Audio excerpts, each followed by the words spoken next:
Queridos hermanos, iniciamos la lección divina de este domingo, 11 de diciembre, tercer domingo del tiempo de Adviento, domingo Gaudete, domingo de la alegría, porque se aproxima cada vez más la celebración de la Natividad de nuestro Señor. Por la señal de la Santa Cruz de nuestros enemigos, líbranos, Señor Dios nuestro, en el nombre del Padre, y del Hijo, y del Espíritu Santo. Amén. Señor mío y Dios mío, creo firmemente que estás aquí, que me ves, que me oyes. Te adoro con profunda reverencia, te pido perdón de mis pecados y gracia para hacer con fruto este tiempo de lección divina. Madre mía Inmaculada, San José, mi Padre y Señor, Ángel de mi guarda, interceded por mí.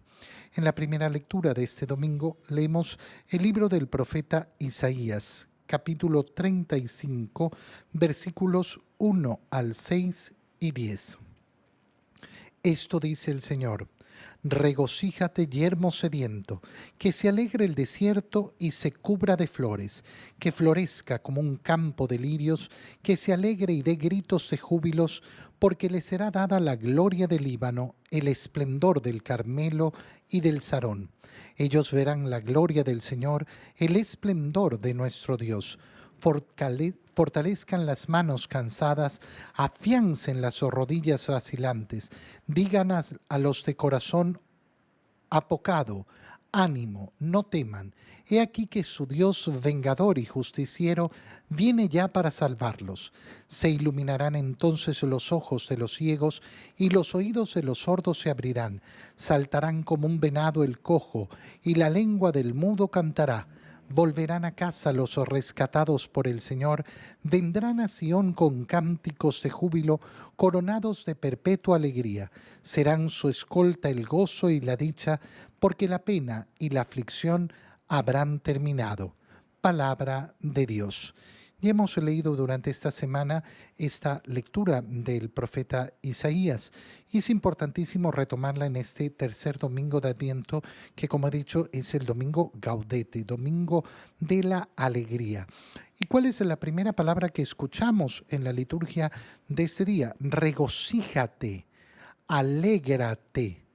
Qué importante darnos cuenta que a partir de este momento esa alegría no va a consistir en las cosas externas, sino en el esfuerzo personal de vivir la alegría.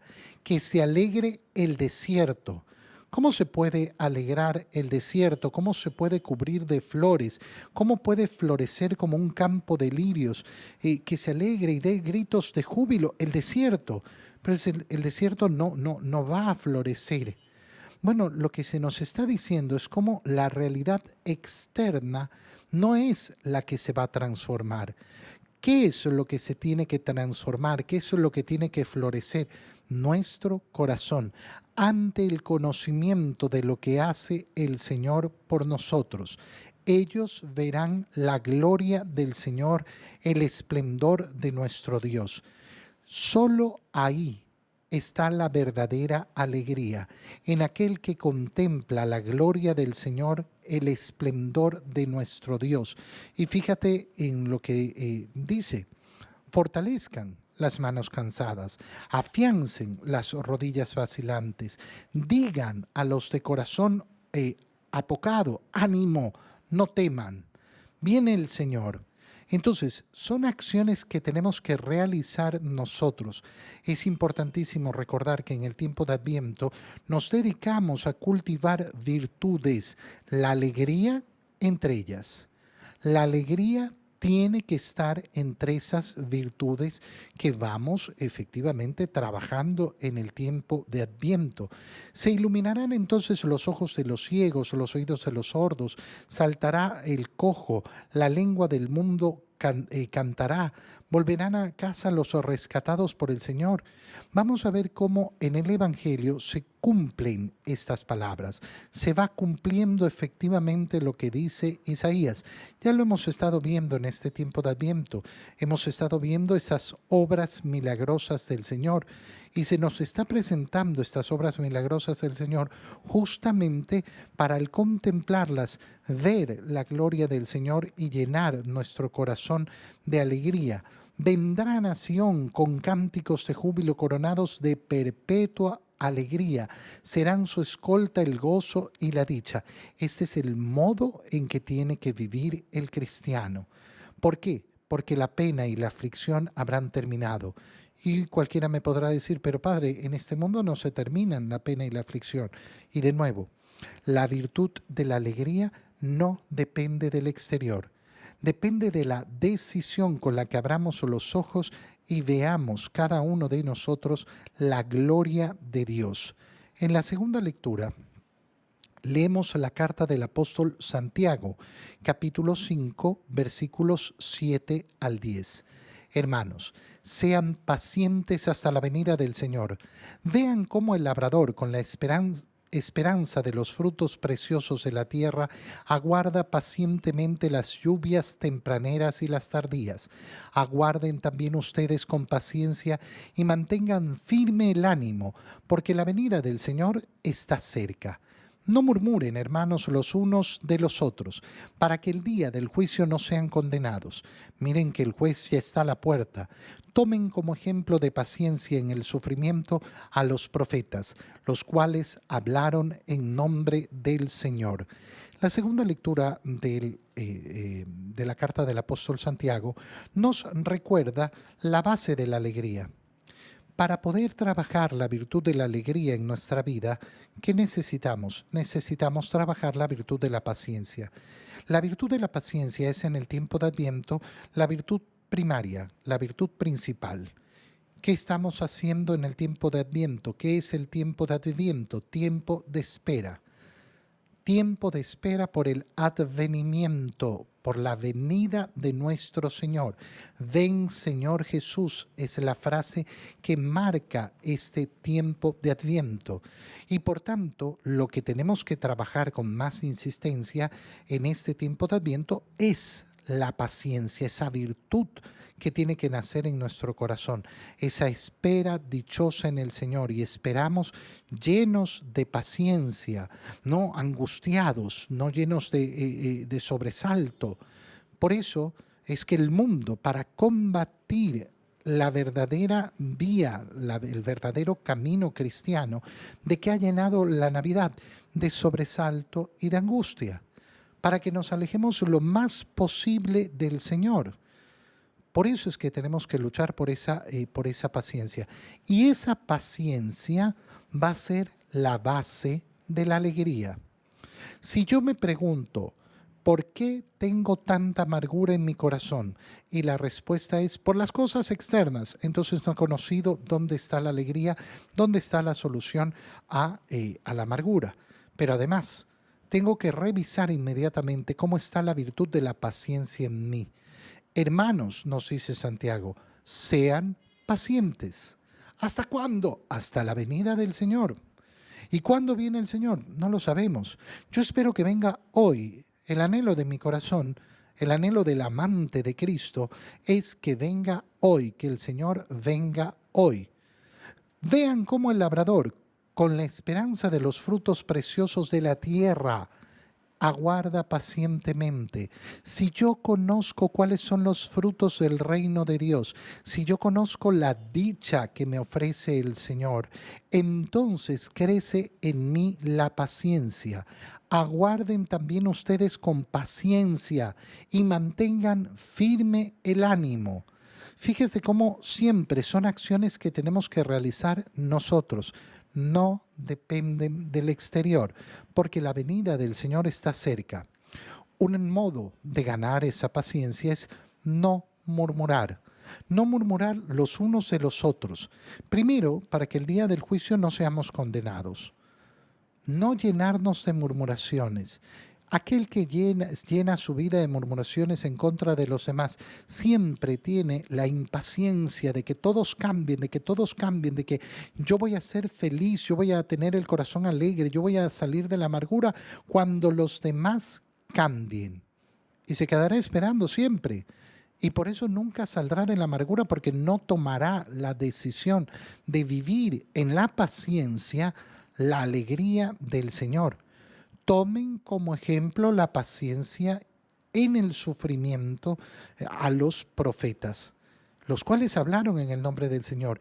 Y esa última frase de la segunda lectura de la carta del apóstol Santiago nos prepara para la lectura del Evangelio, donde se nos va a poner el ejemplo nuevamente de Juan el Bautista, el último profeta.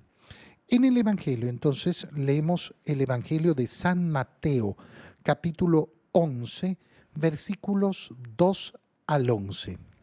En aquel tiempo, Juan se encontraba en la cárcel y habiendo oído hablar de las obras de Cristo, le mandó preguntar por medio de 2 discípulos, ¿eres tú el que ha de venir o tenemos que esperar a otro? Jesús le respondió, vayan a contar a Juan lo que están viendo y oyendo. Los ciegos ven, los cojos andan, los leprosos quedan limpios de la lepra, los sordos oyen, los muertos resucitan y a los pobres se les anuncia el Evangelio. Dichoso aquel que no se sienta defraudado por mí. Cuando se fueron los discípulos, Jesús se puso a hablar a la gente acerca de Juan. ¿Qué fueron ustedes a ver en el desierto? ¿Una caña sacudida por el viento? No. Pues entonces, ¿qué fueron a ver? ¿A un hombre lujosamente vestido? No, ya que los que visten con lujo habitan en los palacios. ¿A qué fueron, pues? ¿A ver a un profeta? Sí, yo se los aseguro.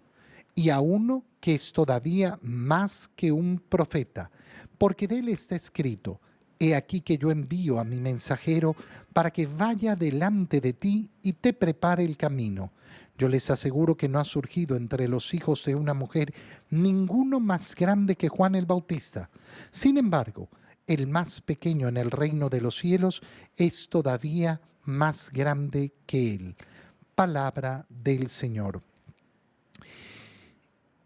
Para entender este Evangelio y para entenderlo en el contexto de este Domingo Gaudete, de este tercer domingo de Adviento, la primera consideración que tenemos que realizar es la siguiente.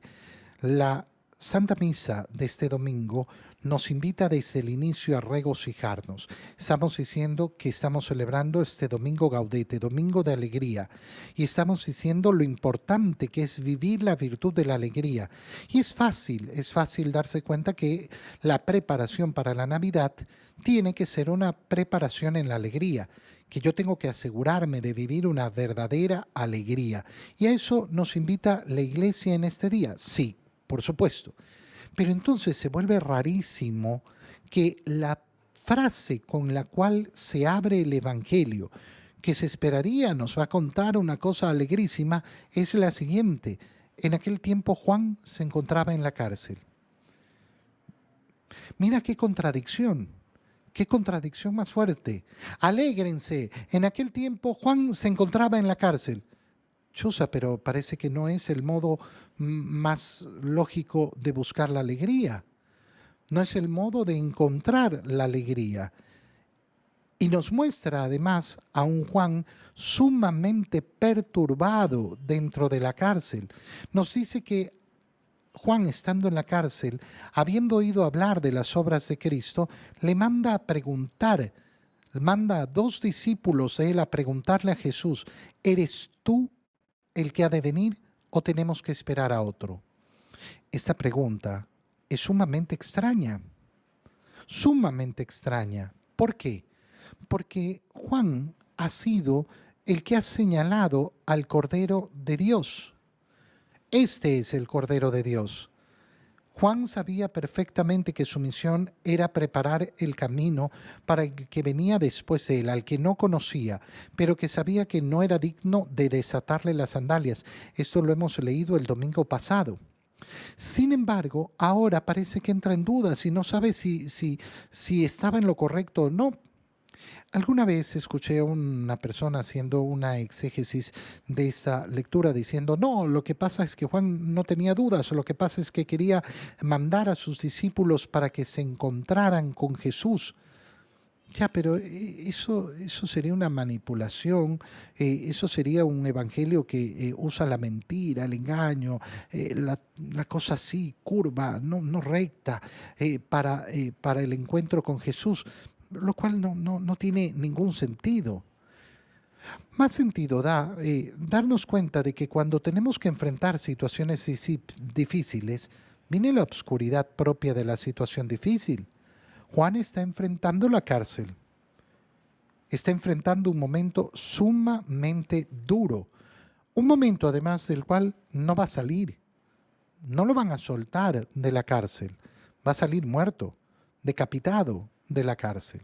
Está pasando por un momento sumamente duro, en un calabozo, apresado, encadenado, maltratado, posiblemente, por hablar la verdad, por defender la santidad del matrimonio, por eso ha sido prisionero.